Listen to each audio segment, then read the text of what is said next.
पंजाब केसरी में आप सबका स्वागत है। मैं हूं चंद्रशेखर धरनी। इस वक्त बीजेपी के प्रवक्ता प्रवीण अत्रे हमारे साथ मौजूद हैं। प्रवीण जी, मुख्यमंत्री जी आज अपने जन्मदिन पर एक नई योजना लॉन्च कर रहे हैं, बुजुर्गों का सम्मान कर रहे हैं, तीर्थ यात्रा शुरू करवा रहे हैं। इस योजना का क्या नाम है और इस योजना की क्या कार्यप्रणाली आगे रहेगी? देखिए, ऐसा है, माननीय मुख्यमंत्री जी ने जो हमारे प्रदेश के बुजुर्ग हैं उन बुजुर्गों के लिए बाकायदा तीर्थ यात्रा मुफ्त उसका एक प्रावधान किया है, एक योजना शुरू की है।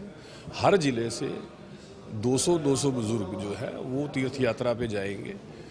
जैसा कि आपने भी जिक्र किया, आज माननीय मुख्यमंत्री जी का जन्मदिन भी है और जन्मदिन के अवसर पर प्रदेश के बुजुर्गों को इस तरह की सुविधा देना, तीर्थ यात्रा करवाना, मुझे लगता है जहां एक योजना है वहां पुण्य का भी काम है। और प्रदेश के बुजुर्ग माननीय मुख्यमंत्री जी को इस योजना का लाभ लेते हुए अपनी तरफ से आशीर्वाद देंगे।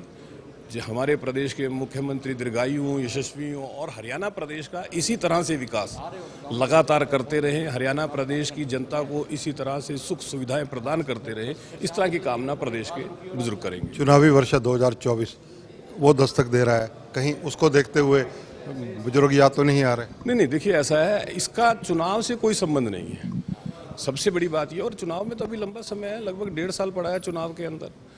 जो प्रदेश के जनता के लिए जो सुविधाएं, जो योजनाएं माननीय मुख्यमंत्री जी ने पहले शुरू की और लगातार वो योजनाएं लेके आ रहे हैं, तो वो योजनाओं का मकसद केवल एक रहता है कि बतौर मुख्यमंत्री जो उनका दायित्व है, इस प्रदेश का विकास, इस प्रदेश के लोगों को सुविधाएं प्रदान करना, इस प्रदेश के लोगों के सुख समृद्धि के लिए योजनाएं लेके आना, वो तो लगातार 5 साल का प्रोसेस है। उसको हम चुनावी दृष्टि से तो देख ही नहीं सकते, क्योंकि अभी चुनाव में 1.5 साल पड़ा है। तो 1.5 साल का जो पीरियड है, इसमें प्रदेश का विकास सतत इसी तरह से होता रहे, यही माननीय मुख्यमंत्री जी का प्रयास है।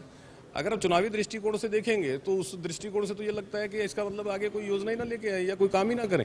डबल इंजन की सरकार कई स्टेट में है। हरियाणा में मिशन रिपीट 2024 को लेकर क्या एजेंडा है बीजेपी का? देखिए, हरियाणा प्रदेश के अंदर पहली बार किसी मुख्यमंत्री के लिए प्रो इनकम्बेंसी है।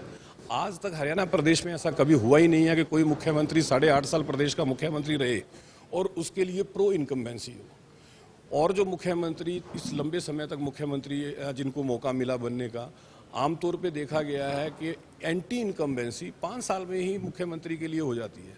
लेकिन ये पहले ऐसे मुख्यमंत्री हैं जब 2014 से लेकर 2019 तक की जो सरकार इन्होंने चलाई, 2019 के चुनाव में भारतीय जनता पार्टी को 2014 के बनिस्बत 3.5% ज़्यादा मत मिला था। मतलब जनता ने 5 साल का जो काम था माननीय मुख्यमंत्री जी का, उसकी सराहना करते हुए ज़्यादा मत दिया। और आज हालात ये है कि हरियाणा प्रदेश के अंदर माननीय मुख्यमंत्री जी के नेतृत्व में हरियाणा भारतीय जनता पार्टी की सरकार तीसरी बार बनने जा रही है।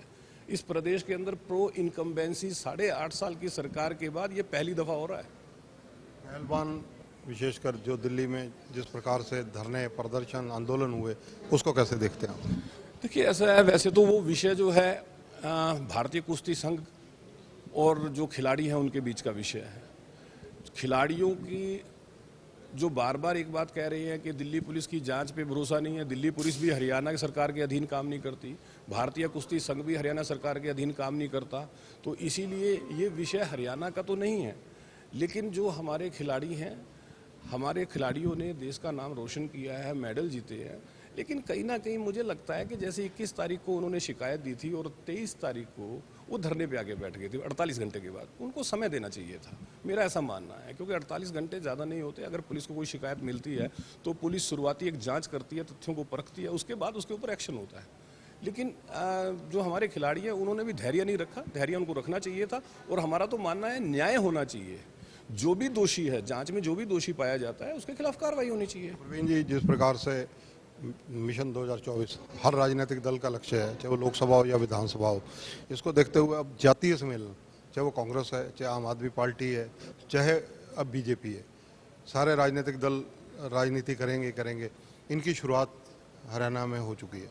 देखिए, राजनीति 2 तरह की होती है, सकारात्मक राजनीति, नकारात्मक राजनीति।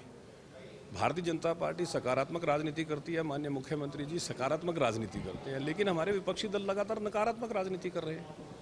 आप देख रहे हैं जिस तरह से विपक्षी दल, अब ये जो पहलवानों वाला जिक्र आपने किया, इसके अंदर भी जिस तरह से कांग्रेस विशेष तौर पे दीपेंद्र हुड्डा और भूपेंद्र हुड्डा जिस तरह की नकारात्मक राजनीति करने का प्रयास कर रहे हैं, खिलाड़ियों के कंधे का उपयोग अपनी राजनीति के लिए कर रहे हैं, आम आदमी पार्टी जिस तरह से खिलाड़ियों के कंधे का प्रयोग अपनी राजनीति के लिए कर रही है, वो कतई उचित नहीं है। वो नेगेटिव पॉलिटिक्स है, उससे तो प्रदेश के वातावरण खराब होता है। और जिस तरह से इस लड़ाई को जाति की लड़ाई बना दिया है, इससे ज़्यादा बुरा क्या होगा। मतलब इतनी नेगेटिव पॉलिटिक्स के आपने खिलाड़ियों के एक मांग, खिलाड़ियों के एक विरोध या धरना प्रदर्शन, उसके अंदर आप जाति की राजनीति ले आए, ये तो बहुत ही गलत है, बहुत ही नेगेटिव है, नहीं होना चाहिए सर। प्रवीण जी, जिस प्रकार से कांग्रेस है, कांग्रेस कई ऐसे मुद्दे हैं, ऐसी बातें करती है कि जिस प्रकार से जो बीजेपी के ड्रीम प्रोजेक्ट हैं, परिवार पहचान पत्र है और योजनाएं, सरकार बनने पर भूपेंद्र सिंह हुड्डा वह इनकी टीम दावा करती है कि इसे पहली कलम से निरस्त किया जाएगा। देखिए, कांग्रेस को पारदर्शिता से बहुत खतरा रहता है। कांग्रेस पारदर्शिता का विरोध लगातार कर रही है। पहला सवाल तो भूपेंद्र सिंह हुड्डा से ये पूछना चाहिए कि आपको पारदर्शिता से डर क्यों लगता है?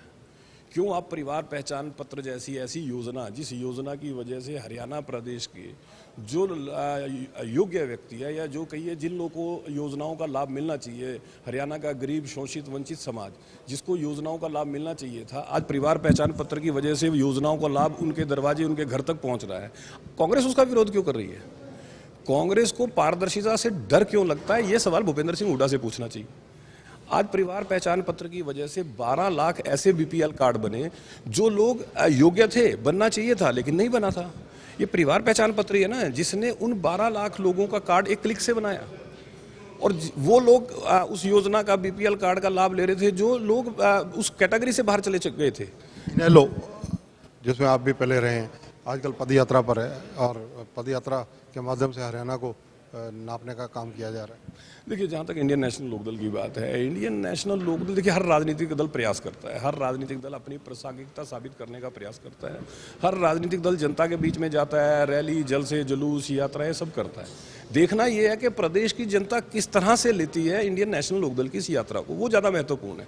और मुझे लगता है कि जिस तरह की राजनीति इंडियन नेशनल लोकदल की तरफ से भी करने का प्रयास हो रहा है, उससे मुझे नहीं लगता कि जनता का उसके ऊपर कोई प्रभाव पड़ने वाला है या जनता उसको किसी तरह से सकारात्मक रूप से देखने वाली है, ऐसा मुझे नहीं लगता। धन्यवाद। तो ये हैं प्रवीण अत्रे। मुख्यमंत्री के जन्मदिन पर जिस प्रकार से बुजुर्गों के लिए तीर्थ यात्रा शुरू की जा रही है, इस योजना की सराहना कर रहे हैं तथा कह रहे हैं कि ये इसको चुनावों से जोड़कर नहीं देखना चाहिए क्योंकि ये बुजुर्गों का सम्मान किया जा रहा है। राजनीतिक बातें भी इनसे हुई। कैमरामैन संजय सिंह के साथ चंद्रशेखर धरनी, पंजाब केसरी टीवी, पंचकुला।